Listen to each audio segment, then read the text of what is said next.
কোনো মা যদি তার এক ছেলের সংসার থেকে না জানিয়ে কোনো কিছু তার অন্য ছেলে মেয়েদেরকে দেয়, তাহলে সেটাকে চুরি বলে গণ্য হবে?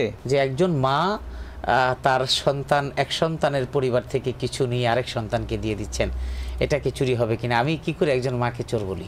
আমি তো একজন মাকে চোর বলতে পারি না। মাকে এতটুকু বলতে পারি যে আসলে দরদের ভালোবাসার পরিমাণটা একটু বেশি, এই জন্য দিচ্ছেন। তবে মায়েদেরকে বলবো, মাকে বলবো, মাদেরকে বলবো, এই কাজটা মা, এটা অন্যায়। আপনি যদি আপনার অন্য কোনো সন্তানকে দিতেই চান, তাহলে যেই সন্তানের সম্পদটা আপনি দিবেন সেটা তাকে না বলে তাকে জানিয়েই দেওয়া ভালো। নতুবা যখন নাকি আপনি এই কাজটা করছেন, সেই সন্তান যখন শুনবে তখন মনে কষ্ট পাবে। মা হিসেবে হয়তো আপনাকে কোনো কথা বলতে পারবে না, কিন্তু আপনি কিন্তু দায়বদ্ধ থেকে গেলেন। হাসরের ময়দানে কিন্তু আপনাকে জবাব দিতে হবে। এখন এখানে একটা প্রশ্ন এসে যায় যে মা দিবে তাতে দরকারটা কি? আমি একটা কথা বলি, এক সাহাবী আল্লাহ রাসূলের কাছে আসছেন, তারা এক ছেলেকে নিয়ে আসছেন, ছেলের জন্য একজন খাদেম নিয়ে আসছেন। এসে বলছেন যে ইয়া রাসূলুল্লাহ, আমি আমার ছেলেকে খাদেম দিতে চাই।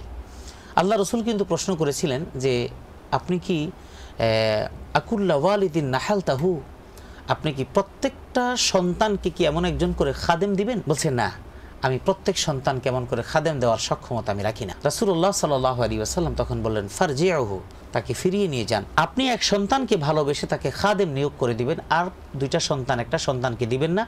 এই যে বৈষম্য, এই বৈষম্য করা আপনার জন্য জায়েজ নেই। তার মানে হলো মা বাবা যারাই আছেন তাদের জন্য বলবো, এক সন্তানের সম্পদ ভালো থাকতে পারে, বেশি থাকতে পারে, সেজন্য সেই সন্তানের সম্পদটা আপনি লুকিয়ে কাউকে দিয়ে দিবেন, এটা আসলে সুন্দর না। মা আপনার, বাবা আপনার সম্মানার্থে, এটাকে আমরা চুরি বলছি না, আমরা বলছি এই কাজটা সুন্দর না, এটা অন্যায়।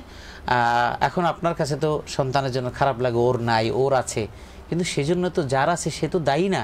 সে তো পরিশ্রম করেছে, তার তকদিরে ছিল, আল্লাহ দিয়েছে। আর যে পায় করে নাই, খোঁজ নিয়ে দেখেন ও কাজ করতে ভাল লাগে না। এটা আমাদের অভিজ্ঞতা থেকে বলছি।